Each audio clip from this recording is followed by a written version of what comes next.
Hello and welcome to the Feeling Good podcast. I am your host, Fabrice Nye, and joining me here in the Murrieta studios is the creator of the team model, Dr. David Burns. Hi, David. Hi, Fabrice. Dr. David Burns has been a pioneer in the development of cognitive therapy, and he is the creator of the new team therapy. He is the author of Feeling Good, which has sold over 5 million copies in the United States and has been translated into over 20 languages. He is an emeritus adjunct clinical professor of psychiatry at the Stanford University School of Medicine. So today we are going to talk about M equals method. This is like the fourth factor in the team model. And I want to warn our listeners here that you have like a whole slew of methods, and we're definitely not going to present all of them or even a substantial fraction of them today. But the subtitle for today's broadcast is, you can change the way you feel. And I think that people would be interested to hear about that. So what could you tell us about the method aspect of the team model, David? Well, one of the neat things of team therapy, and it was also strong in cognitive therapy, is the idea that we use specific methods to help each patient change the way he or she is feeling, and to make that happen rapidly, if possible. We want people to go from, say, if they're depressed, to go from depression, where you say, what's the point in getting out of bed, and feeling kind of worthless and hopeless and discouraged. I don't want my patients to feel less depressed. I want them to be able to smash the depression completely, so they say, hey, it's great to be alive. I get up in the morning. I've got a wonderful day to look forward to. I love what I'm doing. I have people to relate to. That's what most people want, is joy and self-esteem. And to do that, you've got to have specific methods to help change the thinking pattern that's robbing the patient of joy and self-esteem. And of course, the thinking pattern is key in the cognitive model. Yeah, and we'll go into the cognitive model in just a second. But let me say that for decades, psychiatrists, psychologists didn't have or use methods. It was just having the patient kind of talk and free associate or form an alliance with the therapist, and change was supposed to come from that.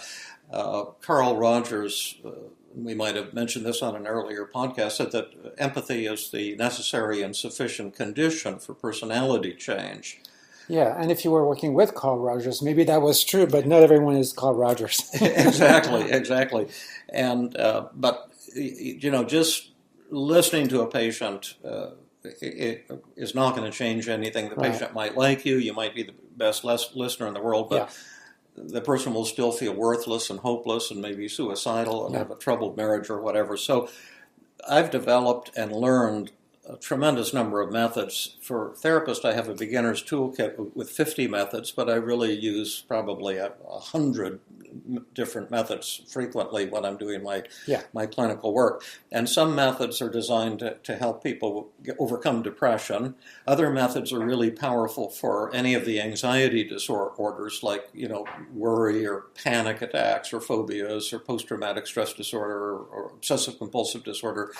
Other methods are good for relationship problems, like troubled marriage or conflict with your mother or son or neighbor. And then other methods are good for habits and addictions. So today we're going to start out with some of the methods to help people overcome depression and develop greater joy and which is self-esteem. one of the most common problems. Yeah, depression and anxiety are incredibly widespread. And if you define depression as just feeling kind of down in the dumps and feeling like you're not as good as you should be and feeling kind of discouraged about things, then I would guess that a third of everyone in the United States today is feeling some symptoms of depression. We could all use a little tune-up from time to time. Yeah. So let's go into the cognitive model. The first thing, to change the way you feel, you have to understand why you feel the way you do.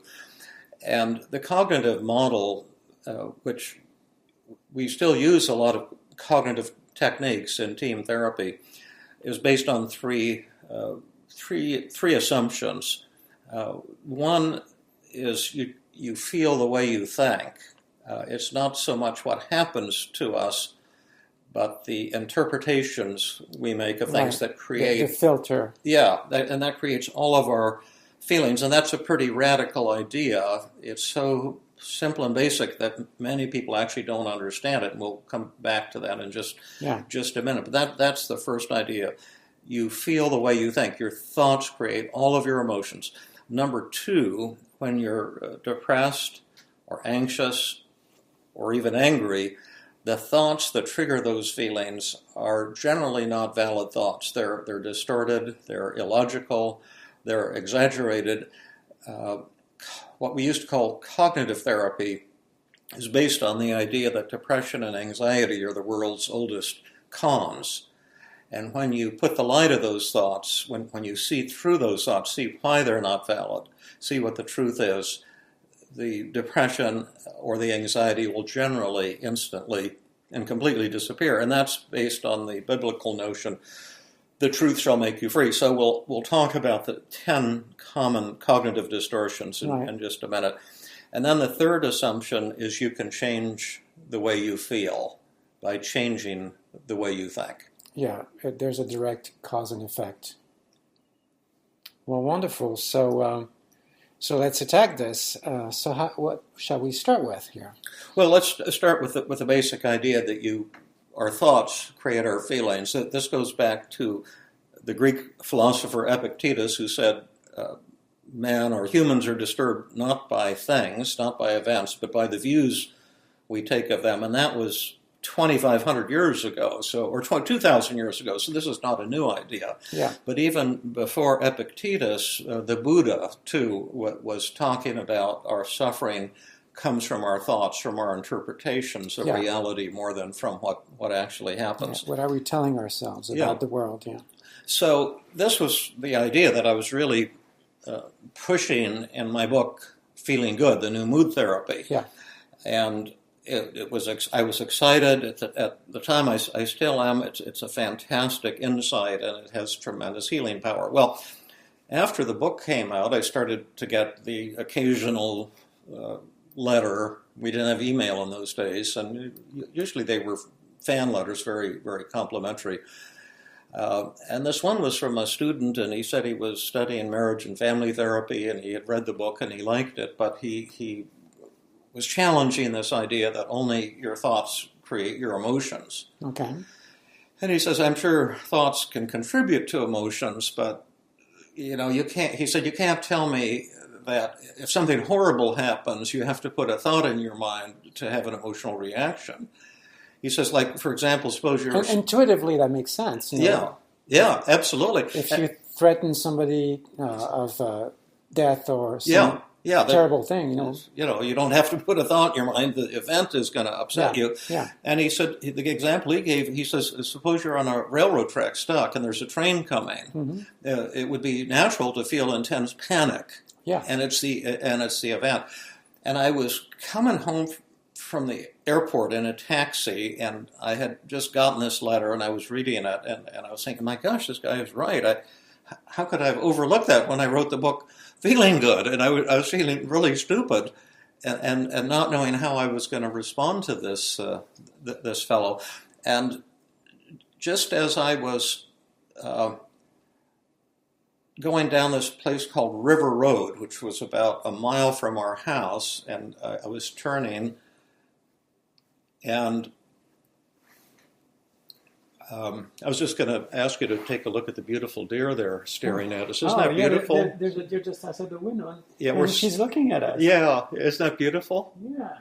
We're so lucky. Maybe I need to put fresh water out for her in the fountain.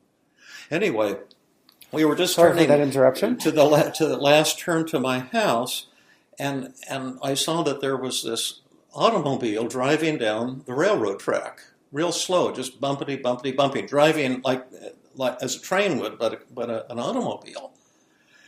And then I realized that a mile and a half in the other direction, I could see there was a train coming, and they come about 60 miles an hour, and they don't stop at this intersection. And so I said to the taxi driver, "Stop! This guy's going to get hit by that train. I've got to get him off the railroad tracks, or he'll be killed."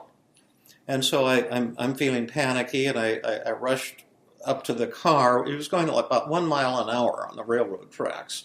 And I knocked on the window, and this elderly fellow slowly rolls down the window, and I'm thinking, I've got 90 seconds to get him off the railroad tracks. And he says, "Can you tell me where I should turn to get to City Line Avenue? I'm a little lost." And I said, "City Line Avenue is like 8 miles from here. You're nowhere near that, but you're on a railroad track, and there's a train coming, and I've got to get you off the tracks."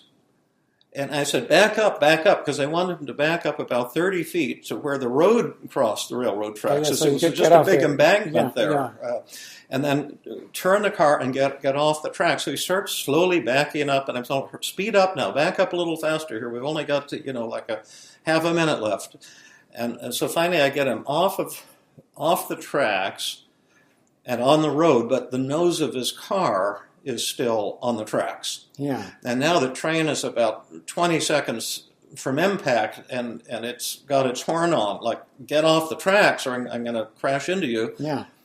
And the fellow looked at me kind of puzzled. And instead of backing up, I was standing in front of him saying, back up, like this. He slowly started creeping forward. Oh, Jesus. Very slowly. And at this point, the train was about to impact the car, and the train put us on its brakes. Yeah. But it hit the car broadside, and it hit right behind the driver's head.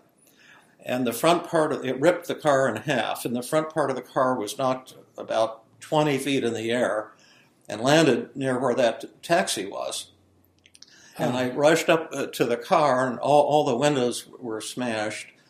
And I thought, oh my gosh, I'm going to see a decapitated body here or something like that. I'm just in panic in the extreme. And I looked into him, and he looked up at me and he smiled. He looked like nothing had happened. He said, "Which way did you say exactly for City Line Avenue?" And I said, "City Line Avenue, you've just been hit by a train." And he said, "I have not. That's ridiculous." I said, "No, you have. You've just been hit by a train." And he says, that's ridiculous. And I said, "Is it? Where do you think the back of half of your car is?" And he turned over. He saw that it was missing half of his car. Then he noticed there was smashed glass. Somebody stole the back of my car. Yeah, right. Smashed glass. And he says, "You might be right. Where is this train?" And I said, "It's right there, like 15 feet from here. Now, see, the conductors are rushing up right now." And he says, "Oh, so I have been hit by a train. That's wonderful. Do you think I can sue?" And I said, "You'll be lucky if they don't sue you." So they came up. They took him to the hospital, but he seemed fine. I gave a statement to the police. Got back in the taxi and went home.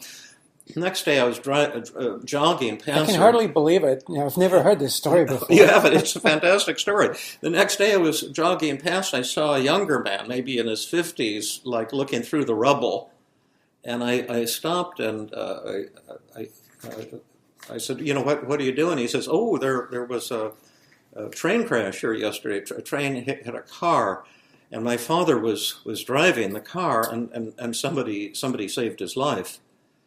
And I said, "Well, that might have been me, but he was driving down the railroad tracks, and I couldn't understand why he was doing that. And then after he found out he was hit by the train, he got really happy. And then he said, 'Oh, well, see, my dad's been struggling with Alzheimer's disease.' Yeah, I figured that, yeah. And he lost his driver's license 10 years ago. But after dinner, he grabbed the keys, and he snuck out to take the family car for a cruise. And so that's what I mean by the cognitive model. Here you have exactly the same event. In this case, a pretty horrific event, but two radically different emotional reactions. I was feeling terrified, panicked to 100%. He was feeling 100% euphoric because he had the thought, "Oh, this is great. I'm going to get a lot of money from a lawsuit." Yeah. And I thought somebody is about to be killed. So it's not the event. It certainly makes the point. I have to interject here because I just cannot believe that as you were reading that letter from that fellow, that very same event, unlikely event as it might be, just happened to you. How is that even possible? Yeah, I don't know. Maybe God was sending me a signal or something that the Feeling Good book was okay after all. I don't know. But it was just fascinating. And it's even happening right now to people listening to this podcast. See, this podcast can't have any emotional impact on anyone. But some people listening to this might be feeling depressed because they're telling themselves, this couldn't happen for me. I'm kind of hopeless. This new team therapy wouldn't work. I'm too severe. Yeah. Another person could be feeling angry listening to this and say, that story probably isn't true. Burns sounds like a con artist. He's just a rip-off artist. He's trying to take advantage of people. This is superficial BS, Another person could be feeling happy, saying, wow, this sounds like a fantastic new therapeutic approach. Maybe it could change my life. So it's even happening at this instant. The listeners are creating, all of you, you're creating your own feelings at every moment of every day. Yeah. It's just that it happens so automatically, we don't realize that we're doing this. Mm-hmm. So that's the first idea, that you feel the way you think. Your thoughts create all of your emotions, positive and negative as well. Is that a little bit like people who say that our thinking creates our reality? It could be. You'd have to. I'm not so familiar with that one. I would certainly say our thinking creates our emotional reality. Yes, for sure. Yeah. And when we get into relationship conflicts, we'll find out that our thinking and expectations, we create our interpersonal reality. That's right. Yeah. Whether people are loving us or belittling us or treating us well or negatively, we also create that, and we're also unaware of that. Yeah. So that'll be for a future and hopefully very exciting and challenging podcast. So. We have lots of things to talk about. Now, the second point of the model, and this was one of the things I think that made my book Feeling Good famous, was when one day I had a patient. He was a senator or something like that, a real nice guy, but like everyone else, he was depressed. And I used to explain about these cognitive distortions. Beck had about 4 or 5 distortions that he had created, like he had one called dichotomous thinking. And he was talking about how the depressed person thinks in black and white thinking. And I called that all or nothing thinking, just to give it a simpler name. But there were, Beck had about 4 or 5, and then I had added a number of distortions as well. And I used to, this was before Feeling Good was written, and I used to explain them to patients. And then this patient said, why don't you make a list of them with brief definitions, and you could hand it to your patients, and it would, like, they'd understand this cognitive therapy better. Yeah.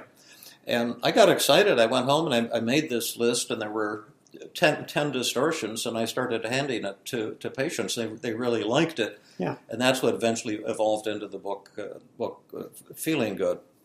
But why don't we go through those 10 distortions? Yeah. Before we detail them, can you just give the names very briefly? Yeah, they're over all or nothing thinking. Yeah. That's when you look at things in black and white. Yeah. Shades of gray don't exist. Overgeneralization, that's where you take a negative event and then you turn it into a never-ending pattern of defeat by using words like always and never. Like if someone rejects... Happens all the time to me, Yeah. If someone rejects you, just say, I'll be alone forever. Yeah, I'm unlovable. That's an overgeneralization. Mental filter and discounting the positive are 2 distortions that usually go hand in hand. Mental filter is when you take some negative detail and focus on that, and it's like the drop of ink that discolors the entire beaker of water. And then discounting the positive is an even more spectacular mental error. That's where you not only focus on the negatives in your life, your failures, your mistakes, your shortcomings, but anything good about you, you tell yourself that doesn't count. Yeah, so isn't it a little bit like mental filtering? Yeah, in mental filtering, you filter out the positives and only dwell on the negatives. But the distortion called discounting the positive, if something positive is brought to your attention, you discount it. I see. Yeah. So, like when someone you poo-poo it. Well, that's nothing. yeah. Someone compliments you, and you Yeah. say, "Oh, they're just saying that to be nice." Right. You know, they don't really mean it. Yeah. That would be discounting the positive.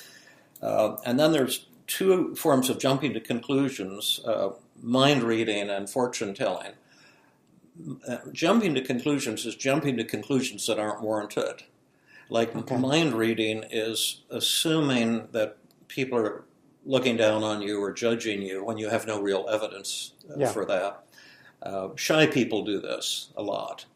They're at a party or something, feeling nervous, thinking, "Oh, they wouldn't be interested in what I have to say. I'm the only one who's nervous. They're all happy and confident." Yeah. Fortune telling is when you make a negative prediction that's not realistic, but you take it as a fact. Like, for example, when people are depressed, they often tell themselves, "I'll be depressed forever. My problems can't be solved. Every treatment will fail." And that causes the feeling of hopelessness. Yeah. Predicting the future is essentially something we cannot do, right? Yes, exactly. Then magnification, minimization. Magnification is where you take something and blow it out of proportion. Yeah. And minimization is when you shrink something. Like people who procrastinate do this. They say, "Well, I could just spend 10 minutes on this just to get started." And then you think, "Oh, that would just be a drop in the bucket." Yeah. And think of all I have to do. And then you get overwhelmed. That's magnification. I've sometimes wondered whether there is any minimization when it comes to things like depression. Well, these are all characteristics of depression. So what would you be minimizing, for example, that would make you depressed? I can't think of an example right now. Why don't we just go through then sure. we'll give nice examples for each of these in just a minute. But just to get the names for people, labeling is where you label yourself, focusing on your whole self, rather than some specific error you made. So you say, "I'm a loser, I'm a bad mother, I'm a bad therapist, I'm a bad podcaster," because I couldn't think of a minimization example. But, so something like that. Emotional reasoning is a term that I coined that has to do with reasoning from your emotions, thinking your emotions somehow reflect reality. A lot of schools of therapy emphasize that mental health is getting in touch with your feelings, that there's some ultimate validity there. Right. But your feelings can be very, very misleading. For example, the depressed patient often says, "I feel hopeless, therefore I must be hopeless." Or "I feel like a loser, therefore I must be a worthless human being." Okay. Something like that. Should statements are where you beat up on yourself with shoulds, oughts, and musts. Like, "I should be better than I am. I shouldn't have screwed up. I shouldn't have made that mistake." And internally directed shoulds create guilt and shame and depression. Yeah. And then you could also have outwardly directed shoulds, which create anger. Like, "You shouldn't feel that way. You've got no right to say that." Right. That type of thing. And then finally, the two huge ones, self-blame and other blame. The depressed patient gets involved in a lot of self-blame, even blaming yourself for things you weren't entirely responsible for or even partially responsible for. Yeah. And then other blame is where you have a conflict with someone else and you're telling yourself, "I'm right and they're wrong. It's their fault. I'm the innocent victim." And other blame creates anger. So that kind of covers the main cognitive distortions that you use in the model. So what do we do now that we have those distortions? Oh, I thought you were going to take some examples of them. Oh, yes, we can look at some examples. So shall we start again with all or nothing thinking, the black and white thinking? Yeah, I think therapists should do your own personal healing. Absolutely, yes. And so I've used a lot of these techniques in my own life. My wife, who's a clinical psychologist, has used them, or our kids have used them and used these techniques, and that's what proved to me, how powerful they are. And early on in my career, I got pretty upset after a supervision session with Dr. Beck. I was pretty green at the time, and I was starting to see outpatients, and some patient was behind in paying his bill, and I said something to him about it, and he got upset. And then I was asking Dr. Beck for some input, and then Dr. Beck said that I hadn't handled it well at all, and he pointed out the kind of errors that I had made that had caused this patient to get upset. And I started to feel real panicky and depressed, and ashamed. And after the session, I just felt my mood going down, and I got home and I told myself, oh, maybe you got to get your endorphins up, so you should go running and you'll feel better. Sure, and I that had makes a sense, big 6-mile run I used to go on, and the farther I ran, the more upset I became. And I said, well, now, do what you tell your patients to do. What are the thoughts? Like Dr. Beck didn't upset you. You must have some thought. What are you telling yourself? Yeah. And then I said, oh, I'm telling myself that I'm a terrible therapist. They're probably going to not license me. They'll get rid of me from the state of Pennsylvania, and the word is going to spread, and I'll never have a career, and I've really got nothing to offer that type of thing. I'm just a terrible human being as well. That was what I was thinking. And then I said, now, what are the distortions in those thoughts? And I said, oh, there are no distortions in them. And the farther I ran, the more valid they became in my mind. And Interesting. How come you couldn't see the distortions in them? Well, because I hadn't written them down, which is, I'm going to come to that in a minute. You got to write the thoughts down and look at this table of 10 distortions, and we can post it for our listeners so that they can, do this themselves if they're depressed or anxious. But and that's the con of depression. You believe things that are totally untrue, and you believe them with all your heart. And even Freud got fooled by this. He once made the statement, how strange it is that we have to be depressed to see the ultimate truth about ourselves. And that's the way it felt to me, and that's the way it's felt to every one of my patients, that they really are worthless and hopeless. And that it's true in some ultimate sense, and it feels so true. And the farther I ran, the more true it became in my mind. And I said, how odd, it's taken 30 years of my life to suddenly discover the truth about myself. It was like this vision from God that I was going to be burned in hell. So when I got home, I said, now, remember you tell your patients to write those thoughts down, and that's mandatory. And I said, oh, I don't need to write my thoughts down. I can do it. I could do this in my head. And all my patients used to say that, and never once worked for a patient. And I said, now, David, write them down on a piece of paper. And see if there's any distortions. And I said, no, this is the truth about me. There's no point in... What do you think makes a difference? Why does writing them down make such a big difference? Because you can break them into one at a time. Little short statements, and then look at the distortions in them. When they're in your mind, it's like a snake eating its tail. One thought leads to the next, and you don't have time to challenge any one of them. It's like you get into what I used to call a snowstorm of depression. Like a blizzard, and you can't see where you're going. That's right. It's very confusing. So I forced myself to write them down, and it was like number one, I'm a terrible therapist, and I have nothing to offer. Number two, they're going to get rid of me. I won't be licensed in Pennsylvania or anywhere else. And number three, I'm a horrible therapist and a horrible human being. And stuff like that. And then I said, now look at the distortions. Oh yeah, that's all or nothing thinking, isn't it? Black and white thinking. I made a mistake with this patient, and therefore I'm a terrible human being, and I have no future. Sounds like labeling also. Labeling and overgeneralization. Magnification. And minimization. You asked for that, I have nothing to offer. Do you see? And self-blame. And should statements. I mean, they're all in there. They're all there. I shouldn't have screwed up with this patient. And then I thought, gosh, these things are loaded with distortions. I couldn't believe it.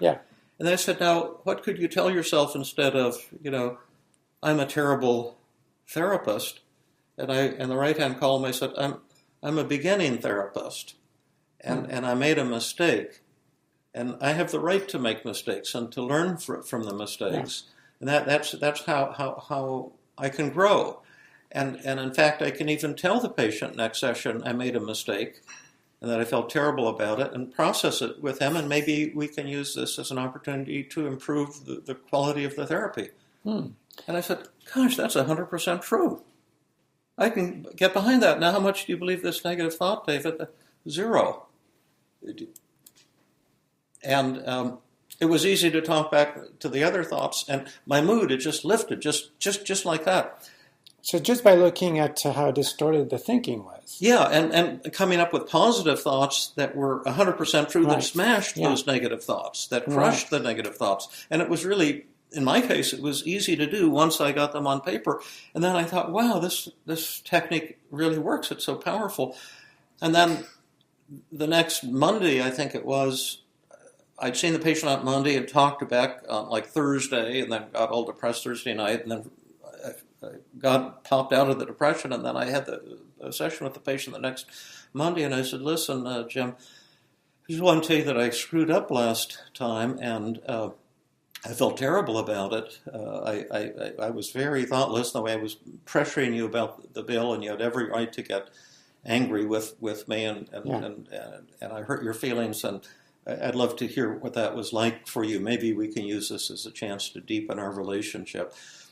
And when I said that, he just brightened up, and we had the most fantastic therapy session ever. So that was something that had a tremendous personal impact on me, and really believing in this model in a personal way. It was really a transforming kind of experience. Essentially, in doing your own work, you were able to help your patient better. Yeah, because when they're feeling worthless, I've been there myself. I know what that's like to feel like you're worthless and your life isn't worth living. Yeah, that's right. And I can show you the way out of the woods. Yeah. And what a great message to give to your patients. But it has to be professional. When the therapist talks about your own experiences, it has to be, and I can use this to help you. Like if I were to say to the patient, oh, I've been depressed too, I'm thinking of suicide myself, or something like that, that would not be therapeutic. So it has to be in an optimistic let's just kill message. ourselves together. Yeah. Well, I think that we'll stop here for part 1 of this podcast, and we'll ask our listeners to join us for part 2, where we'll go more in depth into all those distortions and what do we do about them. How to change them, exactly. Turn them around, right. All right, well, thank you so much. And thank you, Fabrice. You're welcome. This has been another episode of the Feeling Good podcast. For more information, visit Dr. Burns' website at feelinggood.com, where you will find the show notes for this podcast under the blog page, and where you can leave your comments and questions.